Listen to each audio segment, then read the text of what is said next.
Hey guys, Buick update 40 here. So you're wondering why the car is completely torn apart.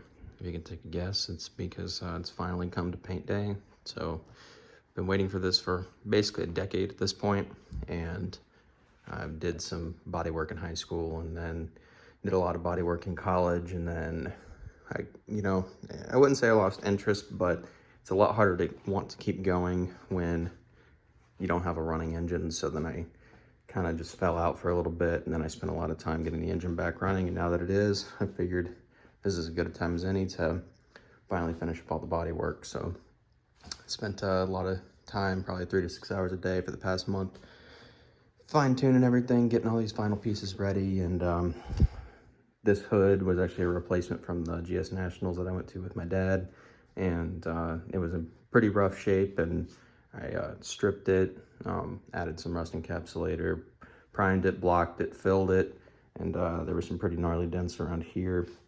Got those filled, re-primed, added some glazing putty to make sure everything was perfect.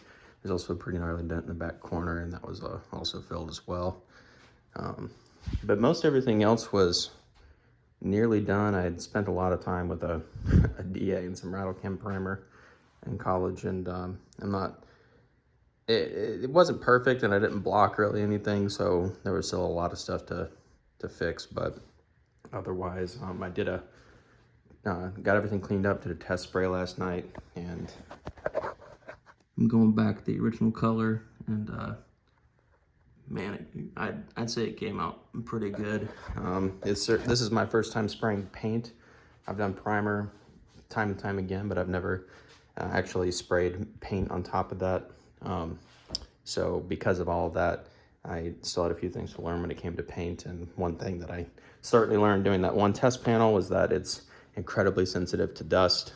So because of that, I'm currently going through and tack ragging everything. Then I'm going to wax and grease remove, and then tack rag again, and then start painting. But otherwise, I think it's going to be relatively straightforward. Got everything masked off, everything looks nice. Gonna do the jambs, doors, inside, everything, everywhere.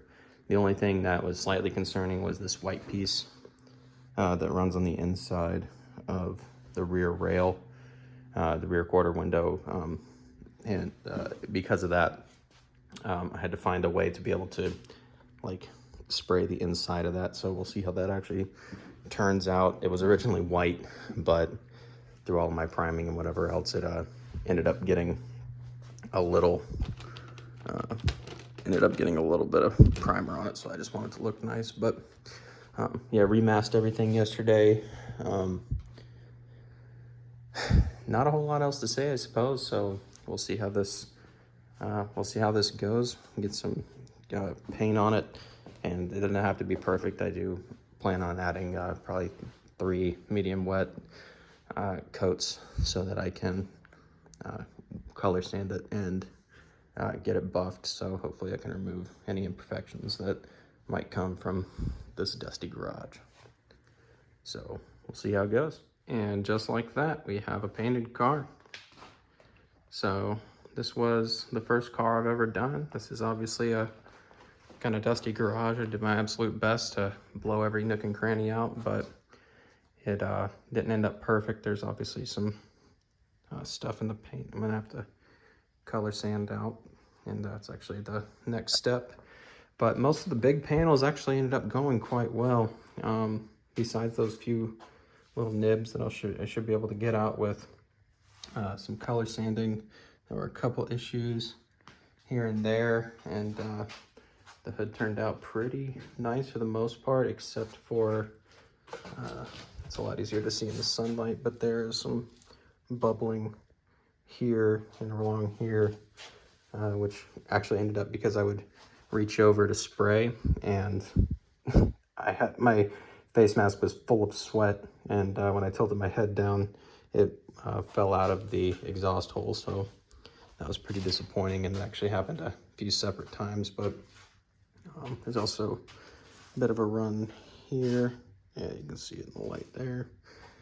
But other than that, the trunk doors and fenders came out quite well, maybe minus some few interesting stripes. Found that to be a little odd, and but I think it looks pretty great. Everything turned out very well on the quarters and the roof.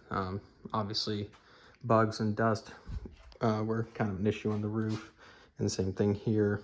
A couple of drips of sweat ended up getting into the paint here, so we'll see how, if color sanding will help any of that, or if it needs to get resprayed. But the filler panel turned out excellent. Same thing with the freaking quarter right around here. You can see another sweat drip, but the rest of the quarter turned out great. All of the drip rails, and got some new seam sealer in there, so they should be plenty waterproof. And actually, this was a fun, interesting piece. This actually used to be white, and it was part of the interior, but I wanted it to match the color of the car, so I ended up pushing in and setting this up so that I could spray inside and dust the inside of this rail so that you could see the inside of the color, and you can see it inside. So I thought that was pretty neat. So next step is some 2000 grit on the DA and cut and buff. We'll see how it all turns out, if I have to respray anything or if I have to do a couple patches. But for the first time spraying anything, I am quite happy. I think it's an awesome looking color. It looks really great in the sun, and hopefully it'll look even better here soon.